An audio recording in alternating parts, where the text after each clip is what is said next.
Caroline, we have a great topic today. Everybody is aware, and so many companies are doing more proactive solutions when it comes to mental health in the workplace. But I think we're going to touch on a subject today that's critical for so many organizations. And that is specifically around a topic that I think more companies probably should take note of. And there's some great points today, including some early warning signs around psychosocial risks in the workplace. Yeah, Rob, I think this is so timely because I'm sure you see it as well, whether it's talking with friends or family or seeing on social media. Burnout and workload is real. People are struggling, especially in today's virtual world where it seems like you can do so much more with the same amount of time, but people feel that need to accomplish and complete and not raise their hands for help. And so I am so glad that Beneva is putting this podcast on today to talk about it and really bring out some basic ways that employers who are looking at ways to create a safe environment for people to speak up and get help and move on and create some simple solutions. So let's bring in our guest today. Yeah, looking forward to have Maude Villeneuve, who's a coordinator of Relief Research Chair in Mental Health, Self-Management, and Work at Laval University. And this is her passion. So let's bring her in. Welcome, Maude Villeneuve, to the Benefits Alliance Voice podcast. We're thrilled to have you here, and would like to start off by having you share a bit about your background and maybe share the passion of the topic that we're discussing today, where that came from. With great pleasure, and thank you for having me. I've been in the field of mental health at work since the very first days of being in university. I was always really curious, not only about psychology, but also management and how the two can meld together. So, how can we be happier, but in the workplace? And then I was lucky enough to find a research group that was interested in that, not only in health and safety, but more specifically in mental health and safety, which I thought was super interesting. And then I spent the next 10 years assessing so many companies and organizations across all fields to find out most of same things across all over that workloads are hard for everyone. I did my thesis on emergency services. So I spent a lot of time in fire stations, understanding just how the workloads were and how do psychosocial risks, that we'll call PSR today, because that is a mouthful to say, how these have an impact on workers' mental health, on management of mental care, on organizational performance. And now I have the little twist that I'm working a lot on mental health self-management. So how can you help yourself best? And that's where I'm at today, sharing with you all I've learned.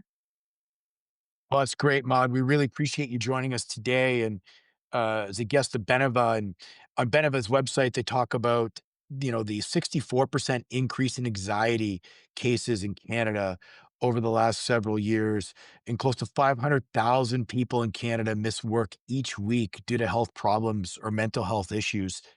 And those are staggering numbers to hear. And maybe before we dig into it, because I know our listeners are going to want to hear your advice around some solutions and strategies that they should be considering. I know that so many organizations are taking a more proactive approach with mental health in the workplace. But maybe take a step back and can talk about what are psychosocial risk factors in the workplace and why are we addressing this topic today?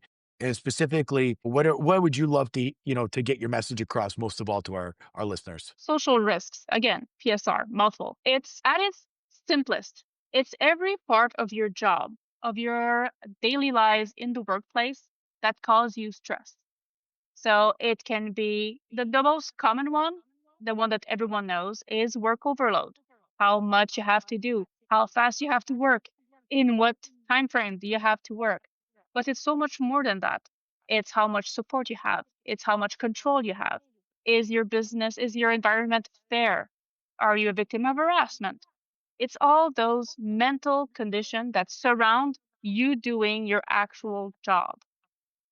We're talking about this now because there is an increased awareness across the world that it matters.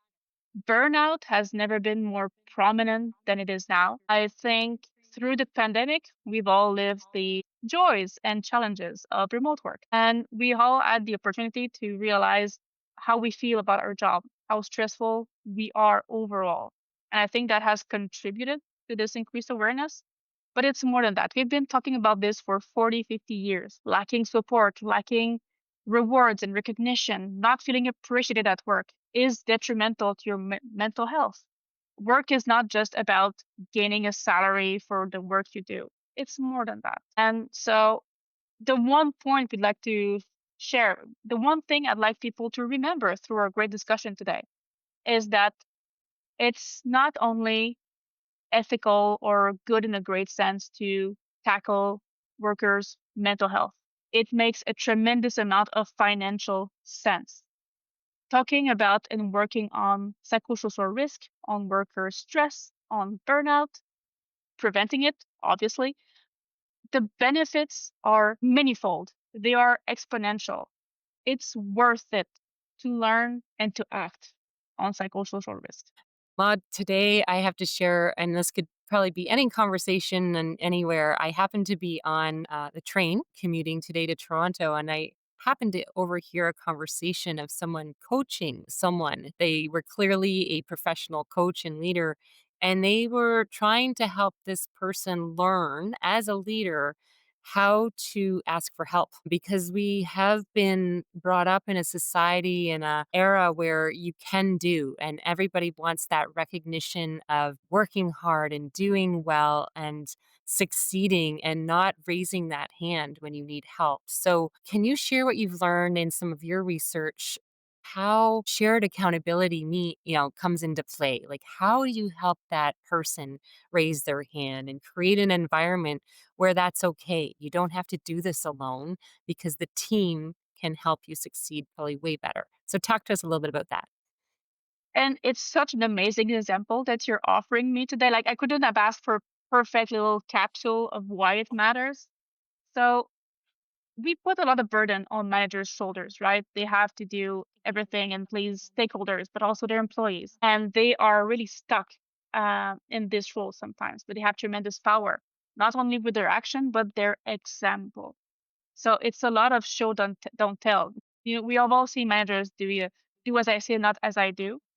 So the point is here, if you want your employees to feel comfortable to come to you and ask for help, the more visible you are in you yourself doing this act, this vulnerable openness of asking for help. And that can be to anyone, to your colleagues, to another department, to your supervisor, to your team in a meeting. Asking for help come in a lot of ways. Shared responsibility, like it's a vague term and a bit of a buzzword sometimes. It starts from the person. No one is a mind reader, right? If something in my workplace, in my workload, in my working condition, a conflict I'm exposed to is causing me stress, is preventing me from sleeping well at night, is causing me like stomach issues and heartburn. No one can read my mind. I need to speak out. As an employee, as a manager, no matter what level, from the first level, freshly onboarded employee, all the way to the top, the first thing you can do is to speak out and to say the things that are stressing you out. That is your responsibility as a person. That becomes increasingly important as you're higher in the organization, but it's everyone's responsibility. No one will do it for you. And no one, in terms of mental health, it's much like physical health. No one can eat well for you. They cannot take that mental health walk for you. They cannot speak out for you. So your example as a manager, I a bit like a parent, right? You want your kids to have good values and do the right things. But if they see you not ask for help, not take care of yourself, take your emails at 9 or at 5 a.m., if they see you having bad work habits, not take care of yourself, they will do the same. You show what is the right behavior that you want to nurture in the workplace through your actions.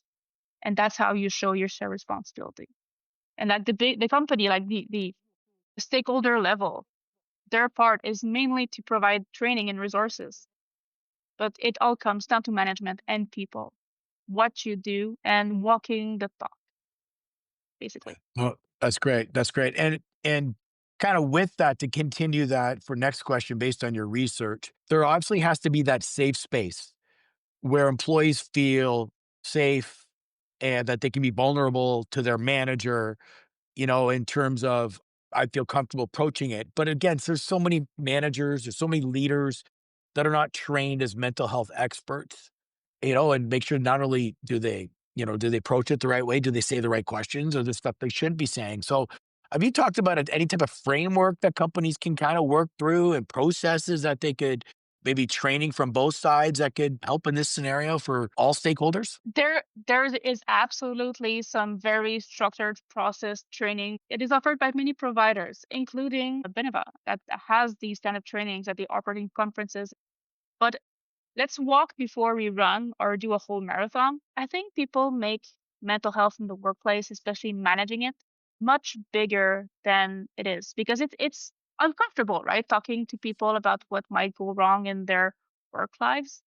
It all comes down to the very difficult but simple skill of listening, of being willing to have a slightly uncomfortable discussion with your employee in which you ask them, what's stressing you out? What is the one thing? It's often, small irritants. It's not often the big client or the big conflict. It is that one little annoyance that keeps popping up that can ruin your whole day. And remembering, so you listen as a manager and remember that it is not about you, that people have their own inner world and their own inner lives and they perceive things in their own way and not to take it personally.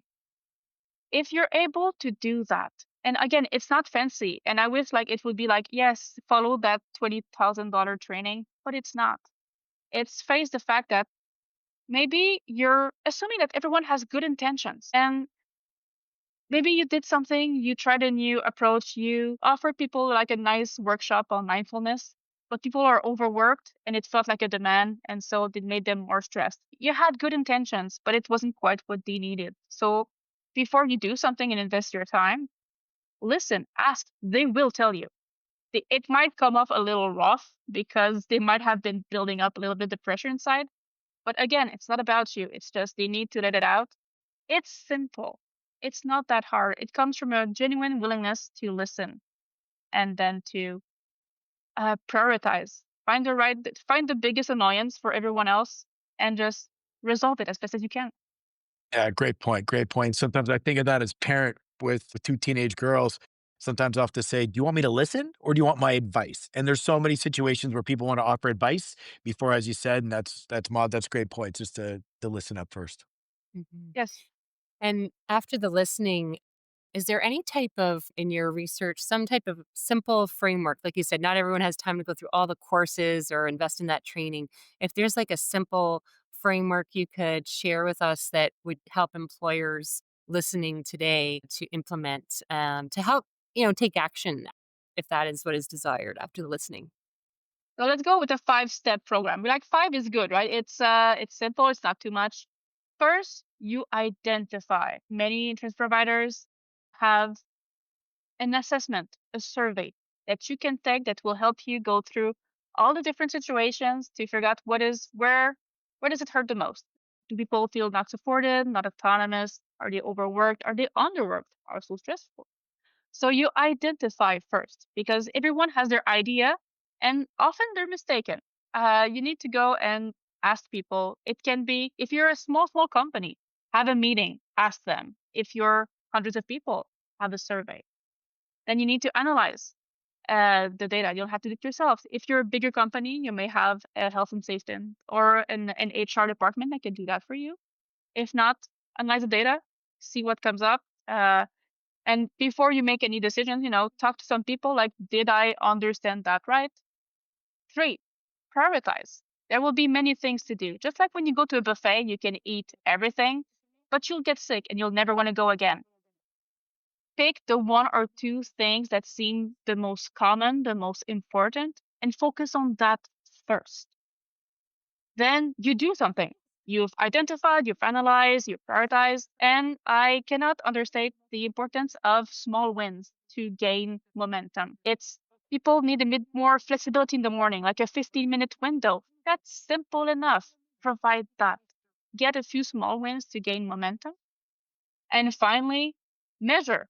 Come back like 6 months, a year later, like, and it doesn't need to be that long. You can like a few weeks after, hey, we're trying this. Is it resonating with you? Is it working? Should we adjust? And then start over again. Choose the next issue to work on. Do something. Come back and circle. It's as simple as that. Make sure that you check in with people regularly, and it will go well. You can do this. And are there early warning signs that managers or HR leaders should be looking for then necessarily? Because some people might not know until almost it's too late where someone's hit a breaking point. So are there early signs that you'd recommend people look for? So people will tend to say like, okay, when absenteeism starts to rise, you should act. But I would say that that's already a bit far along. People are already exhausted if they're already not showing up for work. I My first sign for myself is in meetings. If I see a person that is usually active, talking, suddenly become withdrawn, suddenly become less reactive, turning off their camera, or just blowing off meetings, especially one-on-ones. Someone that is withdrawing from participation, isolating themselves should be the biggest red flag that people should be noticing. If there's something that's wrong, it could be something small, it could be something big. It's the first thing that people should look for. Amazing. So I feel like this is like a topic that we could go so deep on. And I know there's lots of resources. I can see that, you as part of Laval University working with Beneva, there's some very helpful content that we'll definitely put in the show notes. And I know there's an insights report addressing psychosocial risks and achieving lasting results that we will post in the notes. But as we look to wrap up, is there any piece of advice, and I'll ask this to both you and Rob, because Rob works with business owners every day. What's a last piece of advice you would offer for starting to address these psychosocial risks? I would say that you cannot talk too often about mental health. You cannot check in too often with your employees. We recommend adding to your weekly meetings a point of how is everyone doing? And the more you talk about it, the less taboo it becomes, the more normalized it is.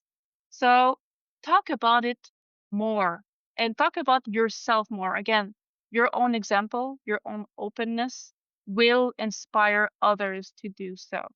So listen, but also speak more. And I think from my side, what advisors should be doing is they should be up to speed on the number of solutions and options that are out there. There's so many great organizations like yours, Mod, that are coming out with solutions that companies can look at beyond just an employee assistance program because what one person's mental health maybe issues are or that they're dealing with in their life is just one person.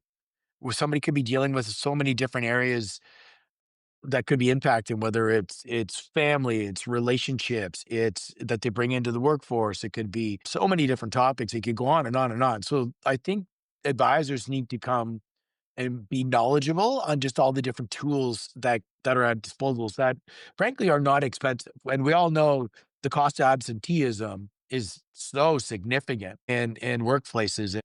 A thought that we've always talked about is that if there's a small maybe it's a small team that's you have 5 people on a team and one person's off for an extended period of time, well, the remaining 4 people have to pick up that 5th person's work. So it's an extra for argument's sake, everybody's gotta pick up an extra 25% of that person's workload. Well, think about that. That's like an extra day and change a week of work, and maybe they're already experiencing issues themselves, like from a burnout standpoint, as an example that you talked about, mods. So I agree. I think just when you're communicating, you got to communicate more, and there's lots of tools out there. Great. Well, I want to thank both of you. I think that when I sit back and think about an employee, a plan member, someone who is working in an environment where their employer has taken the time to proactively implement some measures, I'm going to feel relieved knowing that there's, the proper environment that's been built for me to manage and speak up and be heard. So thank you for introducing this topic to us and having a very fruitful conversation.